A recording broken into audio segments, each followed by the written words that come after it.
ایک وقت کا ذکر ہے، دور پہاڑوں کے بیچوں بیچ ایک گاؤں تھا جہاں ہر چیز عام سی تھی، مگر وہاں کی ایک چیز بہت خاص تھی۔ ایک چھوٹا سا کنواں جس پر ہر رات چاندنی اترتی، جیسے چاند خود اس میں جھانکنے آتا ہو۔ اسی گاؤں میں رہتی تھی ایک لڑکی جس کا نام نایاب تھا۔ وہ اپنے باپ کے ساتھ رہتی تھی جو ایک لکڑہارا تھا۔ نایاب کی آواز ایسی تھی کہ جب وہ بولتی تو پرندے چپ ہو جاتے اور جب گاتی تو ہوائیں تھم جاتی۔ نایاب کا خواب تھا چاندنی کی طرح چمکنا اور اپنے گاؤں کو دکھانا کہ ایک غریب لکڑہارے کی بیٹی بھی قسمت کی زنجیر توڑ سکتی ہے۔ مگر ایک رات جب وہ کنویں کے پاس چپ چاپ بیٹھی ہوئی تھی، چاند کی روشنی نے اس کے پیروں کے پاس ایک چاندی کی زنجیر لا کر رکھ دی۔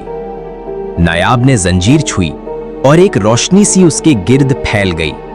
اچانک آواز آئی، یہ زنجیر قسمت کی ہے، جو اسے پہنے گا وہ اپنی سب سے بڑی خواہش حاصل کر سکتا ہے، لیکن شرط یہ ہے کہ وہ کبھی جھوٹ نہ بولے اور کبھی کسی کو حقیر نہ سمجھے۔ نایاب نے زنجیر پہن لی۔ دوسرے ہی دن گاؤں والوں نے اسے ایسا چمکتے دیکھا جیسے سورج کی کرن ہو۔ بادشاہ کی فوج وہاں سے گزری اور اسے محل لے گئی۔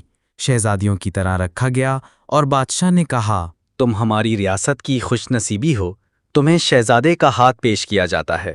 مگر نایاب نے انکار کیا، جب تک میں اپنے باپ کو یہاں نہ لا سکوں اور ہر غریب لڑکی کے لیے یہ دروازے نہ کھول سکوں، میں کسی محل کی نہیں۔ یہ سن کر دربار میں خاموشی چھا گئی۔ کچھ نے مذاق اڑایا، کچھ نے غصہ کیا۔ اسی رات نایاب نے کنویں کے پانی میں جھانکا۔ چاندی کی زنجیر اب ہلکی پڑنے لگی تھی۔ تب اسے یاد آیا، جھوٹ نہ بولو، کسی کو حقیر نہ سمجھو۔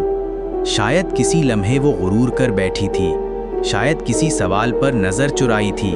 نایاب نے سب کچھ چھوڑا، زنجیر اتاری اور کنویں میں واپس ڈال دی۔ جیسے ہی زنجیر پانی میں گئی، چاند کی روشنی ایک بار پھر کنویں میں اتری اور آواز آئی، تم نے خود کو پہچان لیا، اب تم جو چاہو بن سکتی ہو۔